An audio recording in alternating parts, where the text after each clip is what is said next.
It has been said that ancient Egypt was a culture of death. Very little is left of ancient Egyptian daily life.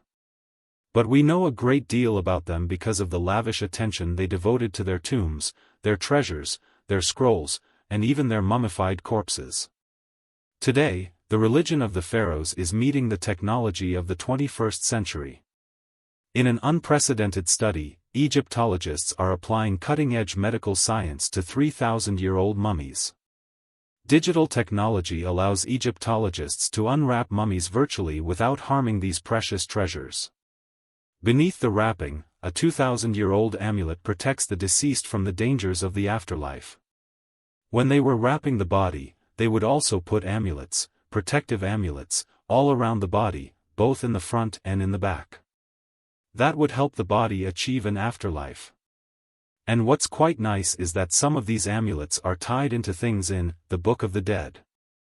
So, you know that they are there to protect the body against specific perils that they're going to meet on the way through to the other side of the afterlife. The ancient Egyptians mummified their dead because they believed that the soul really needed a more physical vehicle to enjoy all of the sort of physical delights of the afterlife.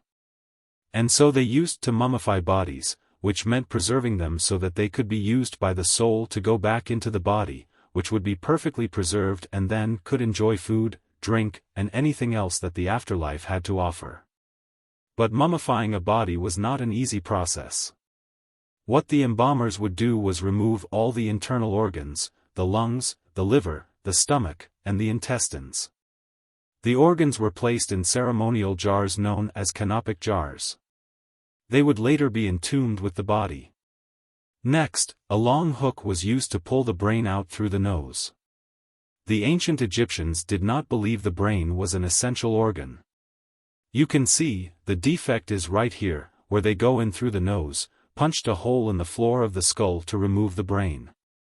Once the brain had been removed, they would melt resins and pour the liquid resin through the nostril and sort of roll the head around so that the cranium was coated.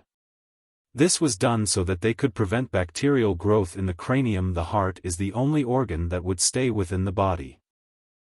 It was thought to be the center of intelligence and feeling. And they would need those in the afterlife. They would wash the body out, dry it using natron, which is a kind of a salt and baking soda kind of mixture. And after 40 days of desiccation had elapsed, they would put oil and unguents on the body and then wrap it with great ceremony and rituals. And that would be the end of mummification. And it would be buried. But mummification was just the beginning of a long journey, a journey for the soul of the deceased. And the Egyptian Book of the Dead was the only guide to a life beyond the grave. When you die and you are getting to the afterlife, the journey in between is very perilous. And the deceased spirit, before they were reborn forever, had to go through a series of tests. The Book of the Dead provides answers and protection against the perils of the journey. This is a quest for immortality.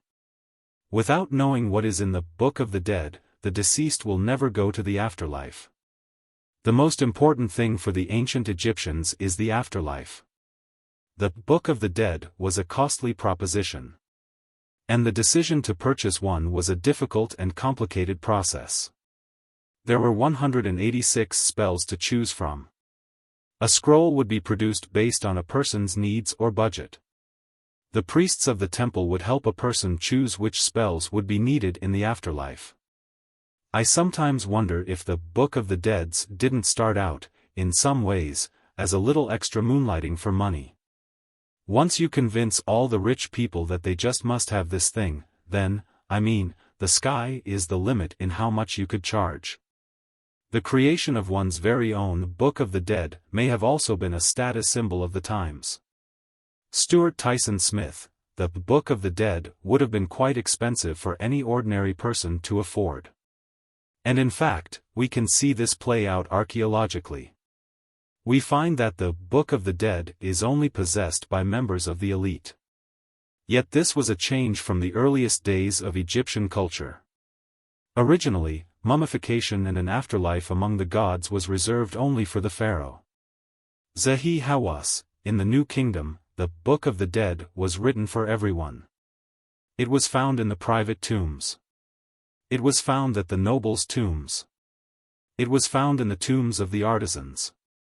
The spread of belief in the afterlife affected more than just the newly emerging middle class. There are those who believe the Book of the Dead affected Jewish and Christian scripture. Ancient Christianity owes a great deal to ancient Egypt for its concept of heaven. This makes sense because most of the early Christian fathers were native Egyptians.